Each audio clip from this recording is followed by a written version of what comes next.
Crecimiento y reconversión, parte 1.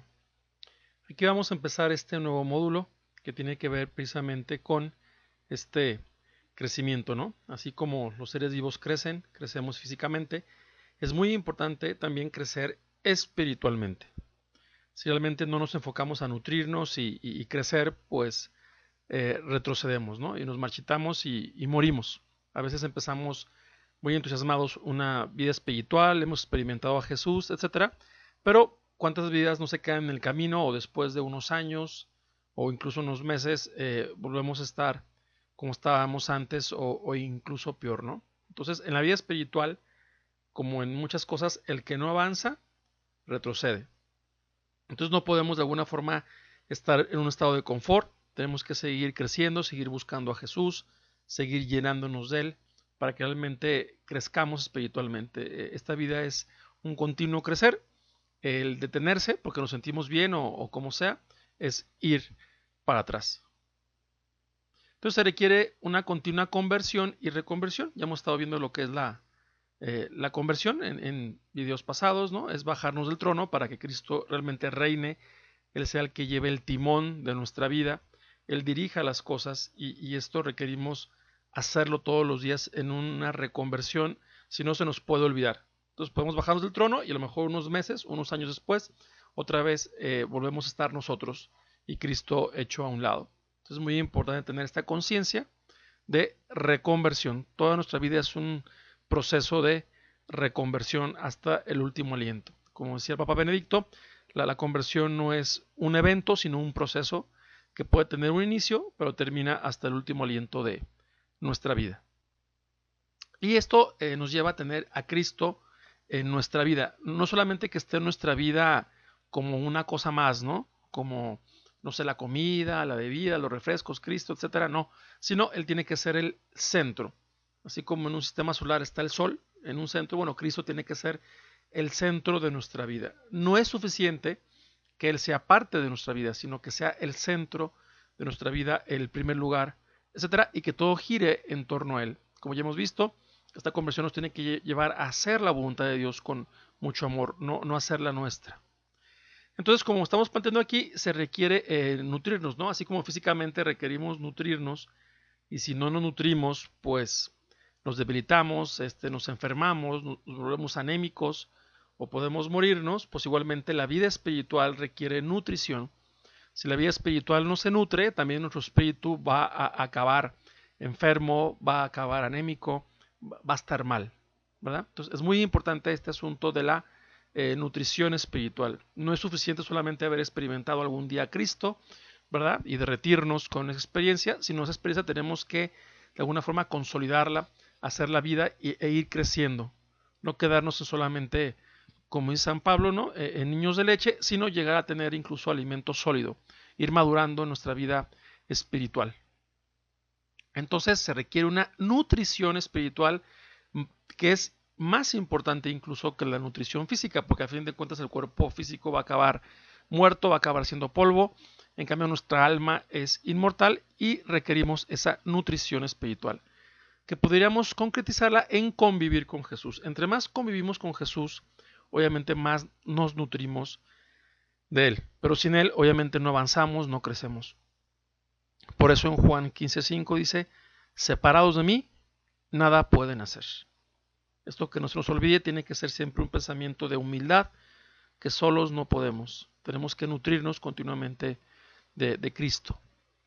Y como mencionamos, tiene que concretizarse.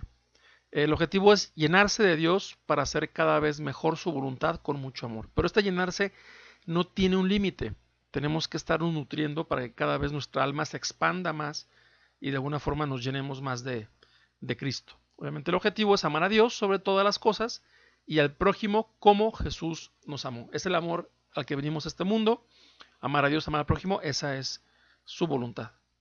Entonces, como hemos visto, tenemos un corazón, podemos tener cosas negativas, la herencia del pecado original, las heridas que nos han hecho, las heridas que nosotros hemos hecho, podemos tener depresiones, angustias, ansiedades, esclavitudes, codependencias, adicciones, en fin, podemos tener lo que sea, pero la solución es Cristo.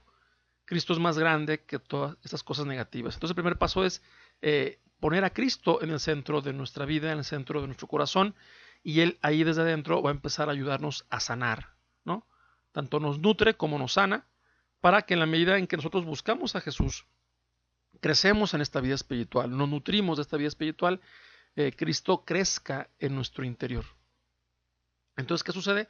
Que los aspectos negativos de nuestra vida van disminuyendo, nuestras carencias internas, nuestras heridas internas, nuestros daños por el pecado, nuestra inclinación al pecado, las pasiones, en fin, todo eso van disminuyendo, puesto que estamos haciendo que Cristo crezca. Esta parte es muy importante, es algo dinámico, no es algo estático.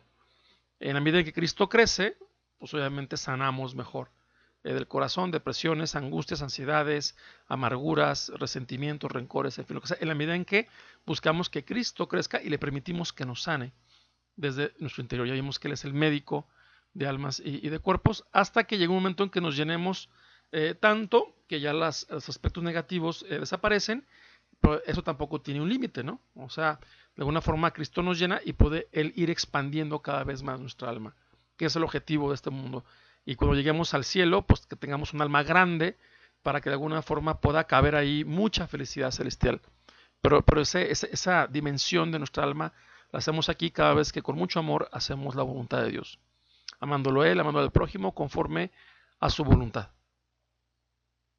Y este es un camino de plenitud y felicidad, que es importante entender que Cristo no lo va a hacer a fuerzas. Cristo no mueve un pie si nosotros tampoco no lo movemos. Él nos ayuda, Él nos busca, pero Él espera luego nuestra respuesta libre, ¿verdad? Nosotros tenemos que trabajar, tenemos que esforzarnos en este crecimiento y llenarnos de Jesús para que Jesús también corresponda en llenarnos de Él. Porque Él dijo, yo he venido para que tengan vida y la tengan en abundancia. Entonces Él nos puede llenar esta vida, nos puede llevar a la verdadera felicidad, pero requiere nuestra colaboración.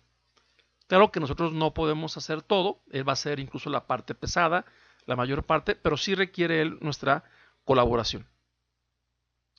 Y bueno, Cristo funda la iglesia, sabemos que la iglesia es el cuerpo místico de Cristo, donde Él es la cabeza y nosotros somos sus miembros, que nos vamos incorporando a través del bautismo y va dejando Cristo en su iglesia nutrientes y medicinas, ¿no? Podemos decir que son como nutrientes medicinales, espirituales, que nos van ayudando para sanar este corazón dañado por el pecado original, más los pecados que hemos ido nosotros haciendo, ¿verdad? Más las heridas que nos han hecho otras personas, más las que nosotros también hemos hecho. Todo eso va dañando, enfermando nuestro corazón. Pero Cristo nos deja las medicinas y además también los nutrientes para seguir creciendo espiritualmente. Principalmente son los sacramentos, ¿verdad?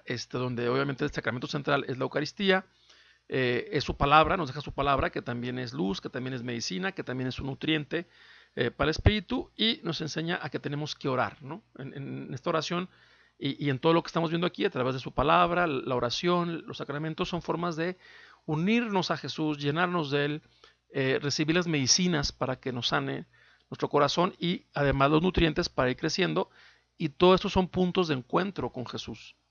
Y que esto funciona, bueno, en la medida en que estamos convertidos. Cuando no estamos convertidos ya vimos que esto, aunque de alguna forma leamos la Biblia, nos confesemos, etcétera, sin conversión no tenemos las disposiciones necesarias, como lo vamos a ver también más adelante, y los efectos y estas medicinas no funcionan, ¿verdad? Y no nos nutren. Tenemos que estar convertidos, dejando a Cristo las riendas de nuestra vida, bajarnos del trono, que sea Él el que gobierne, y por supuesto entregarle toda nuestra vida para que todo sea conforme a su voluntad, para que realmente de aquí surja el verdadero seguimiento a Jesús. Entonces nos unimos con Jesús, Él nos nutre y nos sana a través de todos estos nutrientes medicinales que ha dejado en su iglesia, pero separados de esta iglesia que es su esposa y que la formamos nosotros y que Él es la cabeza, pues es imposible sanarnos, el crecimiento, etcétera. Ahora, aquí es importante un poquito recordar realmente lo que Cristo ha hecho por nosotros, ¿no?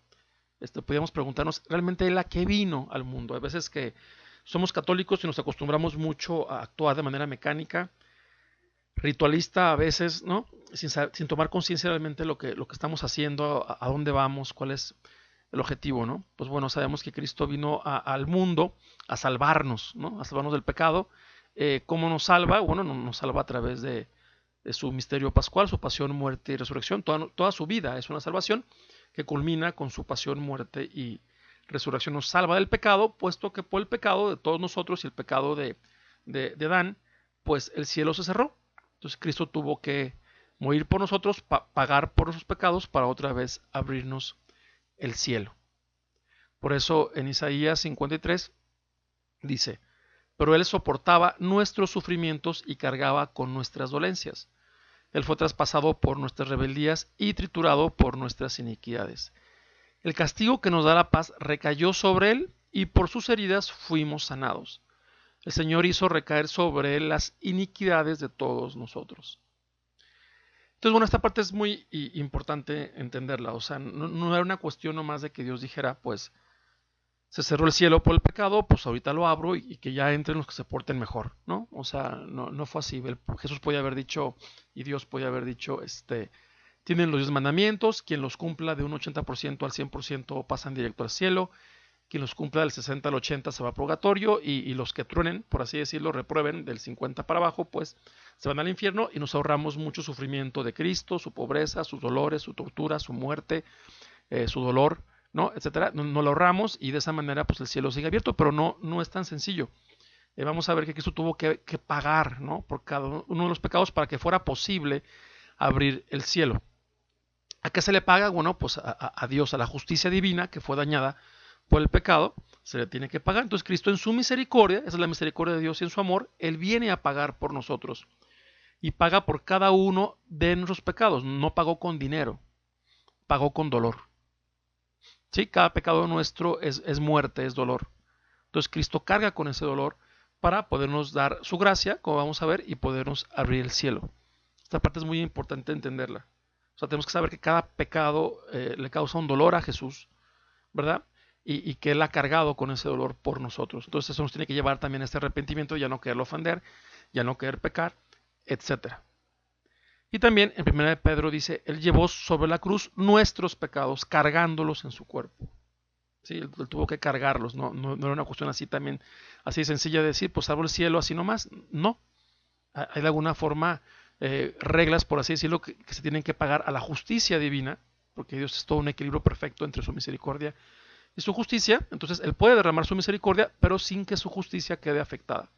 Entonces, alguien tiene que pagar. Es como si yo tengo una deuda, pues hay que pagarla. Puede venir alguien, un amigo, a pagarla por mí, pero él la carga, ¿no? Y yo me libero de la deuda por amor de mi amigo, pero alguien tiene que pagar la deuda, ¿verdad? Entonces es igual aquí, ¿no? Cristo pagó nuestra deuda. Entonces, la gracia es la que nos salva. Cristo, al morir por nosotros, nos da su gracia, que es la vía divina, como vamos a ver, y esa gracia es la que nos salva. En Romanos 3, 23 a 24 dice, todos pecaron y están privados de la gloria de Dios, y son justificados por el don de su gracia, en virtud de la redención realizada en Cristo Jesús. Bueno, este pequeño enunciado pues dice todo, ¿no? Es muy interesante. Todos pecamos, ¿no? O sea, tú, yo, todos hemos pecado. Y estamos privados de la gloria de Dios, o sea, del cielo. El cielo no lo merecemos. De hecho, nadie se lo merece. Pero somos justificados por el don de la gracia de Dios. O sea, hay una gracia, hay algo que Dios nos da que nos justifica, ¿no? Esa gracia Cristo la ganó con dolor. Con dolor en el Calvario, con su pasión, muerte y resurrección, ¿verdad? La gana para nosotros en virtud de esa redención. Bueno, esa redención es su pasión, muerte y resurrección, realizada en Cristo Jesús toda su vida, culminando con su misterio pascual. Entonces, al morir Cristo, de alguna forma, Él ganó la gracia para nosotros. ¿Sí? O sea que la gracia nos viene de ese sacrificio que Él hizo. Y con esa gracia podemos entrar al cielo. Precisamente esta gracia es lo que perdió Adán por pecar. Entonces por eso se cerró el cielo. Entonces nos tienen que devolver la gracia para poder entrar al cielo. Entonces este tema de la gracia es muy importante. Quizá el más interesado que ignoremos el asunto de la gracia como católicos pues es el demonio. Porque como vamos a ver, sin la gracia de alguna forma él nos tiene dominados cuando no estamos en gracia de Dios. Entonces, y aparte de la gracia, como vamos a ver, la requerimos para ir al cielo, como está aquí dicho. Somos justificados por la gracia, no por otra cosa, ni siquiera por nuestras obras, como vamos a ver, sino es por la gracia de Dios que nos ganó con su sacrificio. Por eso en Efesios 2:8 dice, porque ustedes han sido salvados por su gracia mediante la fe. Esto no proviene de ustedes, sino que es un don de Dios. y no es el resultado de las obras, para que nadie se gloríe. O sea, es lo que acabamos de decir. O sea, por mucho que cumplamos los mandamientos y nos portemos bien, no entramos al cielo si no tenemos la gracia de Dios. O sea que por eso dice aquí la carta a los Efesios, ¿no? En la Biblia, ¿no? La salvación, a fin de cuentas, es un don de Dios. ¿Sí? Es un regalo de Dios. No es algo que nosotros merezcamos o podamos conseguirlo, ¿verdad? Sino que es un don de Dios con su gracia. Obviamente nuestro esfuerzo y nuestro enfoque es precisamente amar esta gracia, recibirla y no perderla, ¿verdad? Eso sí es parte de nuestra colaboración. Pero es la gracia, y esta gracia además nos va a llevar a hacer obras buenas. Esta gracia es la que nos va a dar la fuerza para amar a Dios como Dios quiere que lo amemos, para amar al prójimo como Dios quiere que lo amemos, para que hagamos su voluntad con mucho amor, para sanar nuestro corazón, dándonos los nutrientes. Entonces, esta gracia es algo sumamente importante que tristemente muy ignorado incluso por católicos. Pero es la base, es la clave. Si no, no estamos entendiendo y solamente podemos estar pues yendo a misa, haciendo ritos, pero obviamente superficiales que no van a cambiar nada. ¿Va? Y quizás estemos hasta nomás perdiendo el tiempo. ¿Va? Entonces es muy importante entender esto de la gracia de Dios. Entonces el catecismo de la Iglesia Católica dice, este catecismo que mandó a hacer precisamente el Papa Juan Pablo II, que ya es santo, este catecismo que es el catecismo oficial de toda la Iglesia y que todos tenemos el deber de aprenderlo y de enseñarlo y de vivir de acuerdo a esta doctrina. Todos, ¿no? Obispos, sacerdotes, laicos, todos. Bueno, aquí dice, en el número 1131, que son números de párrafo que tiene el catecismo, dice, los sacramentos son signos eficaces de la gracia, instituidos por Cristo y confiados a la Iglesia, por los cuales nos es dispensada la vida divina. Entonces aquí está de alguna forma también de manera muy interesante, muy sencilla, explicado la gracia, ¿no? Entonces la gracia se nos transmite a través de los sacramentos. Por eso los sacramentos son tan importantes, porque nos dan la gracia de la salvación, ¿sí? Por eso vamos a ver que, de alguna manera, antes de que Cristo muriera en la cruz, nadie había entrado al cielo. Digo, humano. Los ángeles que pasaban la prueba sí, pues, pero los seres humanos no, ni Abraham, ni Moisés, ni los profetas del Antiguo Testamento, ni nadie había entrado al cielo. Tuvieron que esperar a que Cristo hiciera la redención para que Cristo les llevara la gracia donde ellos estaban, que se les llamaba el seno de Abraham, esperando que se abrieran los cielos, ¿no? A través de la gracia de Dios, para ellos poder entrar. ¿Va? Así que por muy buenos que hayan sido, no podían entrar al cielo. Se requería la gracia de Dios. Y como en el Antiguo Testamento no había sacramentos, pues no podían entrar. ¿Verdad? Entonces estaban esperando que Cristo hiciera la redención. Nosotros ya tenemos los sacramentos. Esto nos tiene que llevar a empezar a valorar lo que son los sacramentos, ¿verdad? Entonces, esos sacramentos nos dan la gracia, y ya con la gracia ya podemos entrar a la gloria de Dios y aparte beneficiarnos de la vida divina que esta gracia es, que es lo que dice aquí esta cita, ¿no? La gracia nos da, nos dispensa, ¿no? Nos da la vida divina, la vida de Dios, ¿no? Que es una vida de paz, gozo, alegría, felicidad, etcétera.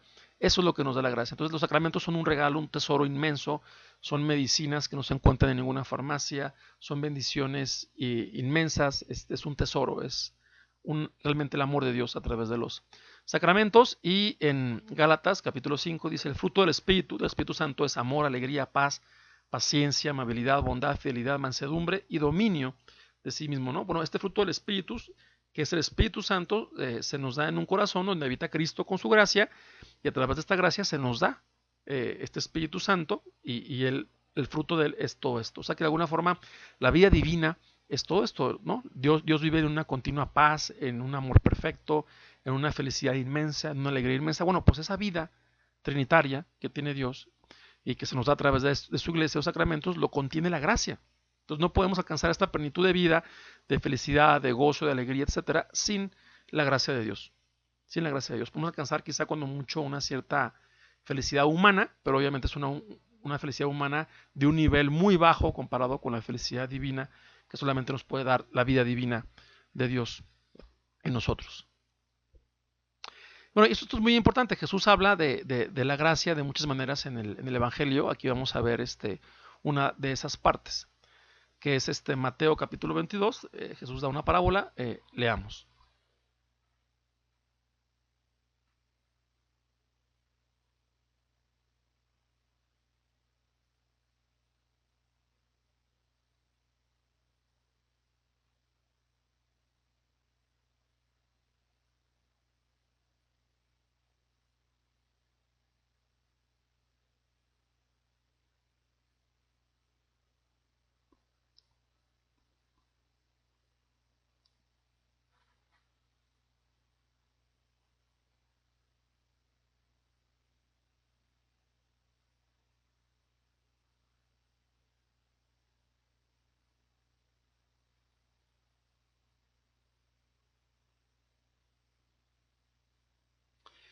Bueno, esta cita es muy interesante. Es un banquete de bodas que a fin de cuentas es un signo del cielo, también es un signo de la misa, que a fin de cuentas también es un banquete, es un signo de la Eucaristía, que es Cristo mismo, que es nuestro paraíso, nuestro banquete, nuestro alimento delicioso, ¿no?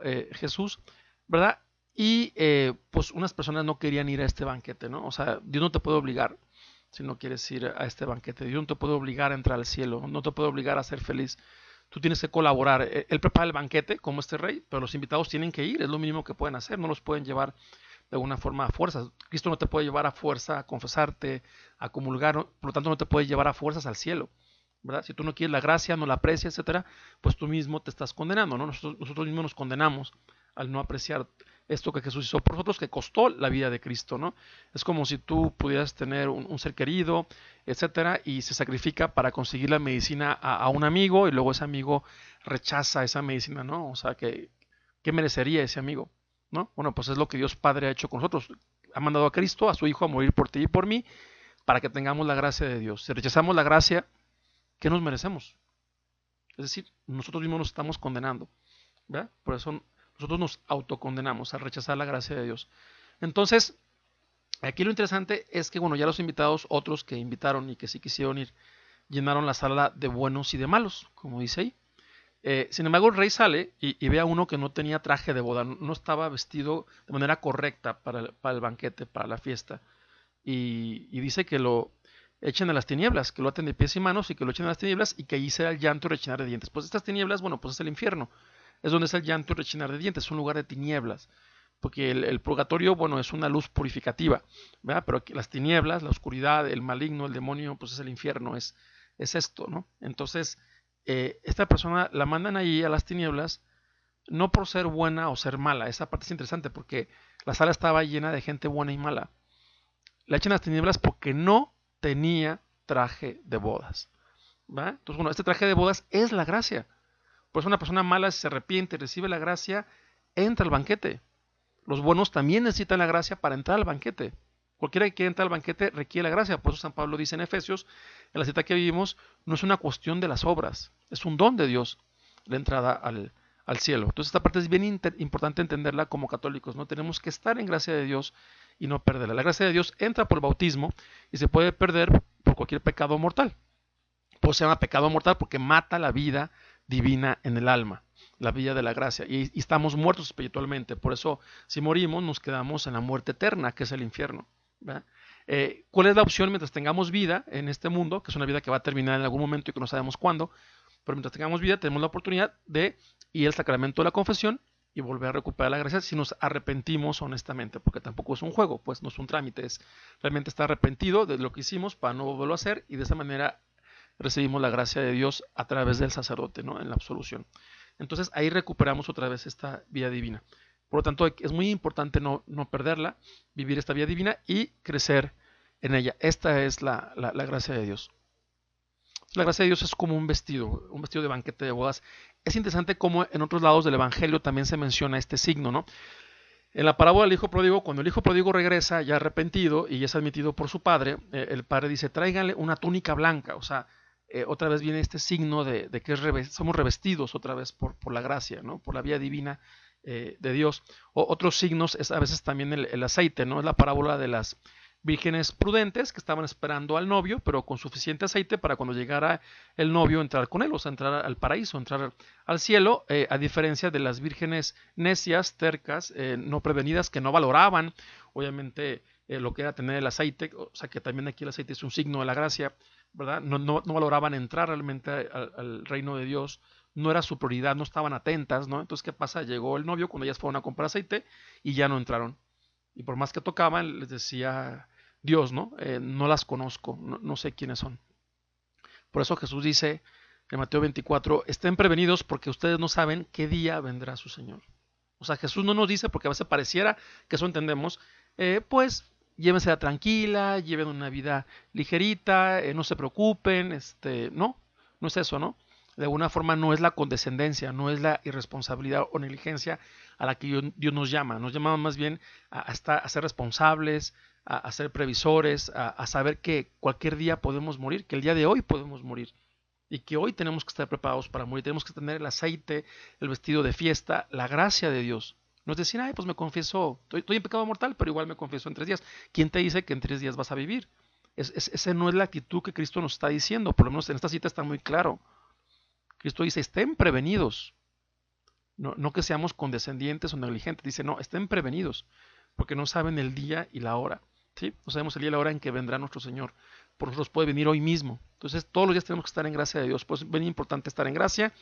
Y también, si no tenemos pecados mortales, se recomienda el baño del alma cada mes, ¿no? Cada mes ir a la confesión, por lo menos, si no tenemos pecados mortales, y de una forma confesar los pecados veniales, que también son ofensas a Dios, ¿verdad? A lo mejor no de la intensidad del pecado mortal, pero son ofensas que requerimos bañarnos también, ¿no? Y requerir esta gracia que nos va sanando, nos va nutriendo, etcétera, y nos permite entrar al banquete eucarístico aquí en la misa, ¿no? Alimentarnos de Cristo, recibir a Cristo, puesto que no recibimos aquí cualquier cosa, no es una Coca-Cola, no es una hamburguesa, lo que recibimos es a Cristo. Entonces tenemos que estar dispuestos, limpios, bañados nuestra alma a través de la confesión y en gracia para recibir a Jesús. Y esta es la salvación. Por eso el catecismo dice, los sacramentos de la nueva alianza son necesarios para la salvación. Se necesitan para salvarnos. ¿Por qué? Porque nos dan la gracia. Si no tenemos gracia, no nos salvamos. ¿Sí? Ok, entonces, y de hecho también el catecismo habla, ¿no? De este sentido de las tinieblas del infierno que Jesús habla, no nomás en Mateo 22, sino en varias partes de la Biblia. Jesús menciona el infierno varias veces. Dice en el catecismo, en el número 1861, dice, el pecado mortal es una posibilidad radical de la libertad humana, como lo es también el amor.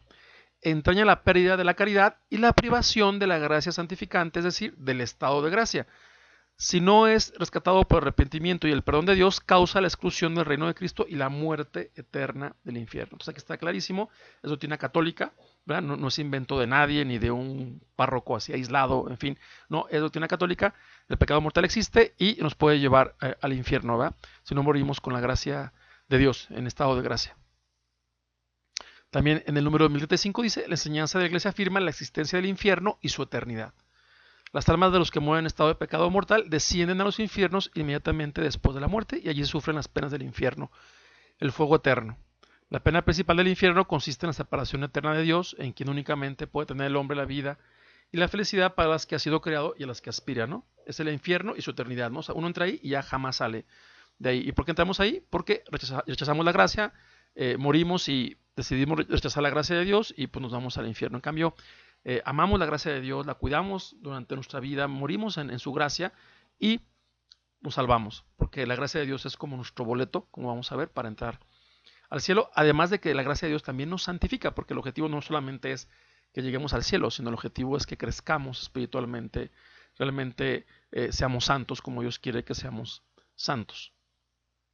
Entonces la gracia de Dios son varias cosas, ¿no? Es nuestra escalera, es nuestro ticket, nuestro boleto para entrar al cielo, ¿no? Es como una fiesta con boleto, ¿no? Una boda con boleto, tienes boleto, entras, no tienes boleto, no entras. Aunque le digas a la entrada, es que me porté muy bien, pues sí, pero no tiene boleto, señor, ¿no? Entonces no puedes entrar. Entonces hay que entender eso, ¿no? La gracia de Dios es como nuestro boleto para la vida eterna que Cristo ganó con mucho amor y mucho dolor en su pasión, muerte y resurrección. ¿Verdad? La resurrección obviamente es el culmen glorioso, ¿va? Pues sobre todo el dolor de su vida, de su pasión y de su muerte, ¿no? Y también la gracia de Dios nos sana, ¿no? También hay que entender eso. Además de que es el boleto para la vida eterna, sana nuestro corazón de las heridas, de los vacíos, de la amargura, de las tristezas, de las depresiones, de los enojos, de los resentimientos, del pecado que hemos hecho. Nos sana. Nos sana y también nos nutre para crecer felices y contentos y alcanzar la verdadera plenitud, ¿no? La gracia de Dios hace todo esto, ¿no? Nos lleva por todo este proceso de salvación, de sanación, de nutrirnos con la Eucaristía, con los sacramentos frecuente y llevarnos a la plenitud, a la felicidad, a la plena felicidad que es Cristo llenando cada vez más nuestro corazón. Y los sacramentos, bueno, nos dan la gracia de Dios, sabemos que son 7 sacramentos, aquí no vamos a explicar cada uno, es recomendable si alguien quiere saber más, bueno, pues en este sitio, de alguna forma hay alguna síntesis de todo esto, hay vínculos, ¿no? Sobre todo al catecismo de la Iglesia Católica, ¿no? En línea, está en este mismo sitio de conversión y ahí en el catecismo pues hay todo capítulos específicos para cada uno de los sacramentos y ahí podemos estudiarlos, ¿no? El bautismo, la confirmación, la Eucaristía, la confesión, sacramento del matrimonio, el sacramento del orden sacerdotal, la unción de los enfermos, etcétera, ¿no? Y decir que de todos estos sacramentos, bueno, sabemos que el centro, el sol, es la Eucaristía. Tenemos que ser personas de Eucaristía frecuente, ¿no? ¿Por qué? Porque si no nos desnutrimos, es igual, ¿no? Si comemos de vez en cuando, aunque la comida sea buena, pues nos desnutrimos, requerimos buena comida, ¿no? Balanceada, etcétera, todos los días. Igual requerimos frecuentemente la Eucaristía. Entre más, mejor, obviamente. Y también otro aspecto que nos nutre y todo es la palabra de Dios. Hay que preguntarnos, ¿queremos ser felices? Bueno, ya no ocupamos buscar la fórmula de la felicidad. Cristo ya la dejó dicha hace 2000 años y tantos, y parece que no entendemos, no la queremos escuchar, pero aquí está la verdadera fórmula de felicidad para ya dejar de desgastarnos en buscar la felicidad en cosas que van a acabar decepcionándonos o desilusionándonos, ¿no? Cristo dice en Lucas 11, Jesús le respondió, felices más bien los que escuchan la palabra de Dios y la practican.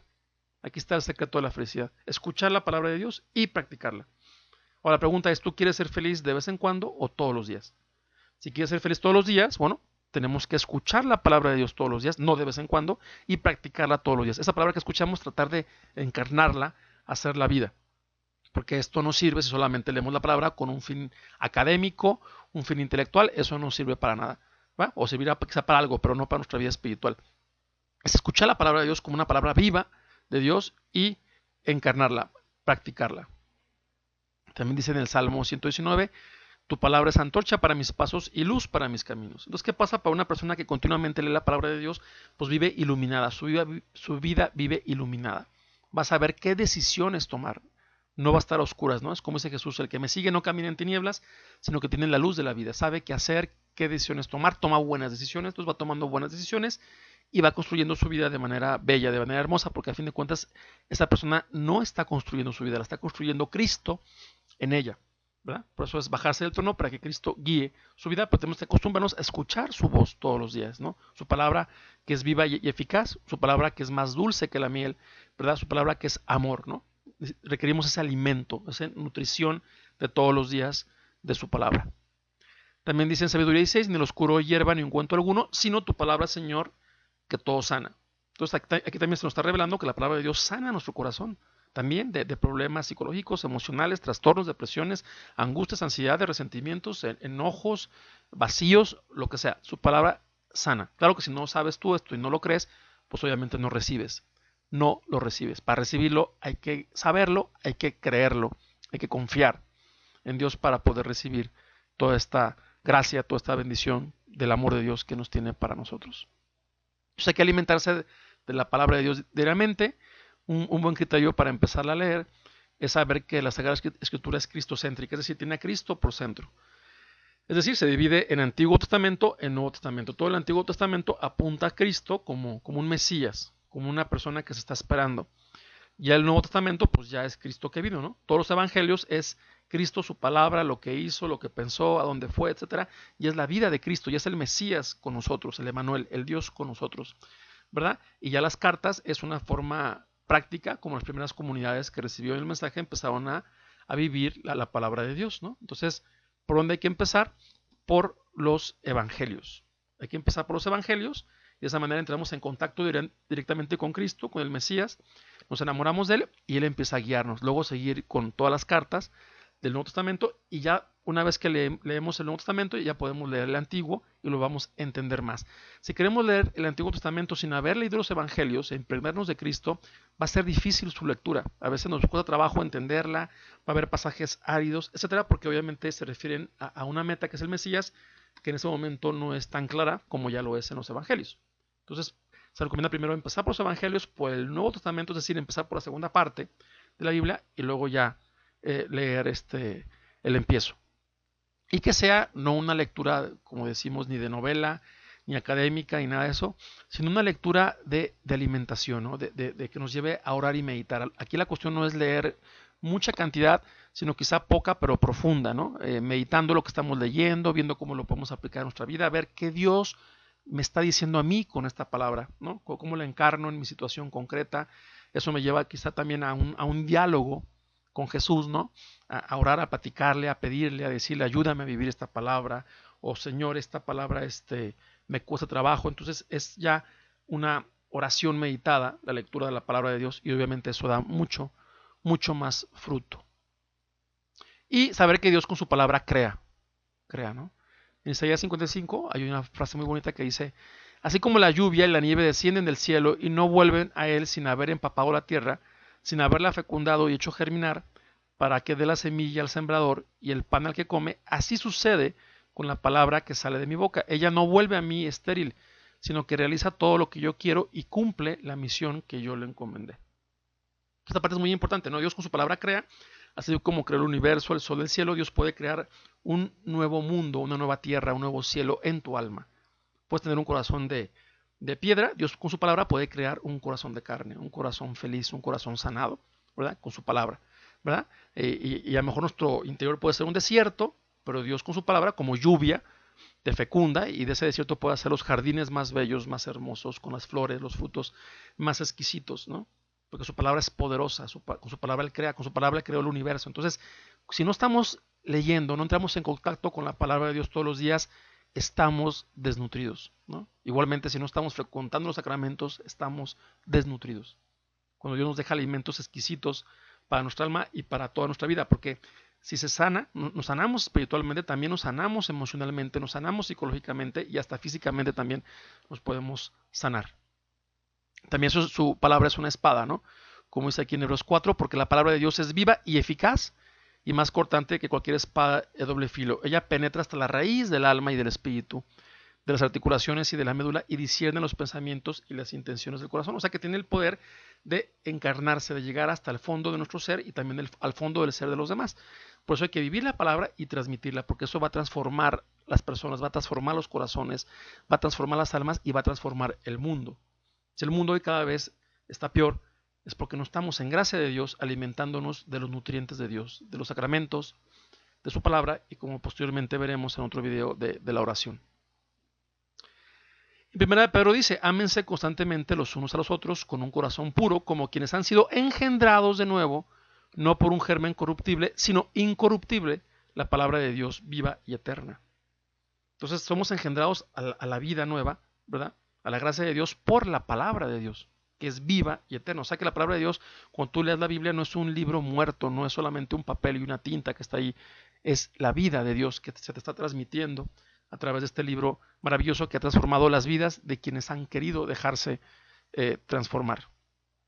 Y 2 Timoteo dice: toda escritura está inspirada por Dios y es útil para enseñar, para arguir, para corregir y para educar en la justicia, a fin de que el hombre de Dios sea perfecto y esté preparado para hacer siempre el bien.